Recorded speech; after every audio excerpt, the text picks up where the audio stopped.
Let's see. Hey, everybody. It's Monday. It's Monday. Welcome. Welcome. Invite your friends. Invite your friends. We're going to spend some time continuing with day 8 of procrastination, time management, and how these things, particularly procrastination, can be killing your dreams. So invite your friends for this very hopefully helpful scope. Hello, hello, welcome, welcome. Join me. I'm just going to go right into it. My name is Jacqueline Miller. I am also a mogul mom, known as Mogul Mom du jour on social media. I am the Get Your Life strategist. I work primarily. Hi, how are you? I work primarily with mothers, busy, unfulfilled moms who for some reason have taken their lives, put it to the side, put their dreams on the back burner, and then have decided that I can't follow my dreams while raising a family and raising children. And I'm here to tell you that you can. Thank you very much. Hi, how are you? Hi, Tanya. How are you, everyone? I'm a living example of someone who made that mistake for a period of my life. I was super mom to my kids. I was super wife. I was super exec at work. Then a period of my life came when I lost touch with who Jacqueline was. When people would, first of all, they wouldn't even refer to me sometimes by my first name. I was called by my children's name. Oh, that's so-and-so's mom. You know you're losing your identity, moms, when women or men can't even remember your name. They only know how to associate you with your children and your children's name. I put my dreams on the back burner up until about 2 years ago when I realized something was missing. And those are the symptoms that women come to me for help with as a life strategist and coach. They tell me, Jacqueline, I've lost sight of what my life was like before I became a mom. I always wanted to write a book. I always wanted to start my own business, but I don't know, how to get started. I don't know how to manage my home and, be able to, take care of work, because a lot of times they're 9-to-5ers. But those that are also stay-at-home moms, they say, I don't know how to do it all. How do you do it all? And that's, my gift. And I want to talk a little bit about gifts. I'm a true believer. I mean, I refer to my spiritual leader as God. You may call yours something else. But I'm a true believer that we were all born fully loaded. We all have gifts. What happens a lot of times is we don't take the time to assess those gifts. We don't take the time to find out what those gifts are. We listen to what other people tell us are our gifts, or we look up. I remember when I was deciding on a college major, I remember looking up and doing research to see which jobs pay the most. I'm going to make that my major, when that wasn't my gift. That wasn't my area of expertise, nor was it my area of interest. I started in college as a speech pathologist or a speech pathology major. First semester, I realized I hated science. Duh. You think I would have found that out before. But thankfully, I had a college professor who discovered that I had a gift for writing. She said, you have a gift for speaking, and there was no way I was going to be able to combine those two really into a career as a speech pathologist. So I very quickly changed my major into journalism, and to this day I still love writing. I still love blogging. But many women who come to me have gifts. They've literally put them on ice, or they are pursuing an area that is paying them enough because they got to pay bills, and trust me, I'm not mad at them for that. But what happens oftentimes when we're just getting up and going to work to a job and we're not loving it, we typically aren't happy, and we generally don't show the world our best self when we're in situations where we're not utilizing our gifts. So I always I spend time with my clients. That's one of the first things we do. Get to the root of why you're unfulfilled, why you're feeling overwhelmed, and then discovering what their gifts are. And sometimes they're sitting right under their nose. But because sometimes these things come so easily for us and to us, we take them for granted. I know everyone watching this scope probably knows someone who has a gift, and when you tell them, oh, you sing so well, or your artwork is wonderful, they go, oh, it's nothing, because they take these gifts for granted. But those are the things that we need to highlight. Those are the things that we need to be making the foundation of our lives for happiness. Because as I say all the time, we were not born to just pay bills. And so many of us are out here. I was one of them. I raised my hand. I was one of those people who just got up, went to work every day. That was my routine until the point of literally burning out. But before I had an opportunity to leave, I call it, my job broke up with me. Anybody out there can relate? My job broke up with me. And that was probably the eye-opening aspect of my life that set me off onto this journey of entrepreneurship, because I never wanted to turn over and relinquish that level of control to anything or anyone else again. I never wanted anything or anyone else to control my paycheck, my time, my vacation, my freedom, nothing. But I was too afraid to make that leap. Because why? I had children to raise and I had bills to pay. But I discovered that, yes, I can be a great mom and pursue my dreams and pay my bills. And that's one of the things that women come to me and say, I'm an aspiring entrepreneur. How do I make that happen? How do I make that leap? And we spend time going over that. And then, of course, I deal with women who are not interested in entrepreneurship. They want to be it all and have it all in the corporate environment, but they're not being seen. And I work with them because my background is human resources. I spent more than a decade working in human resources. And I spent many, many years being the only woman at the table. And in many instances, the only woman of color at the table. So I had to strengthen my skills. I had to strengthen my voice so that I would be seen, so that I would be heard, so that I would be fairly compensated for my contributions. I refused to be, that woman over there. So I also work with women who decided, I don't want entrepreneurship. I want to be in the corporate environment, but I don't feel like I'm being taken seriously. I don't know what my worth is. I don't know what my value is. I'm not being paid for my value and my contributions, and that's where I come in. So that just tells you a little bit about me. But as far as what I've been doing, as I said, this is day 8, and I've been talking about the dangers of procrastination, the dangers of not having a true hardcore time management system in place.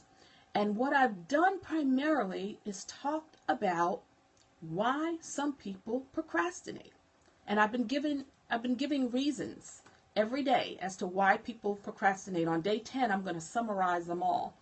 But today's reason, which is a big, big reason, and there may be some of you out there who can relate, a huge reason so many people procrastinate is fear of failure. Fear of failure has left so many people frozen in place, having a dream, having a goal that they don't move toward because of fear of failure. But what I've come to discover in speaking with people who have been the victim of that reason for procrastination, it's not so much the fear of failure that's got them, frozen and paralyzed in many instances. That's a part of it. But when I dig deeper with them, I come to learn that a major, more prominent reason that is keeping them stuck is the fear of what other people will say in the event they fail. They've already jumped beyond the fear of failure and they've jumped into the arena with other people's opinions. Don't do it.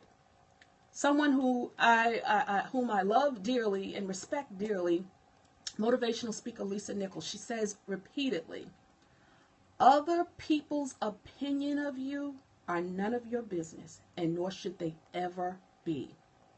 But opinions from other people is a huge, huge reason why so many people sit still, because they're afraid of, what will my friends say if I don't succeed? What will my family say if I don't succeed?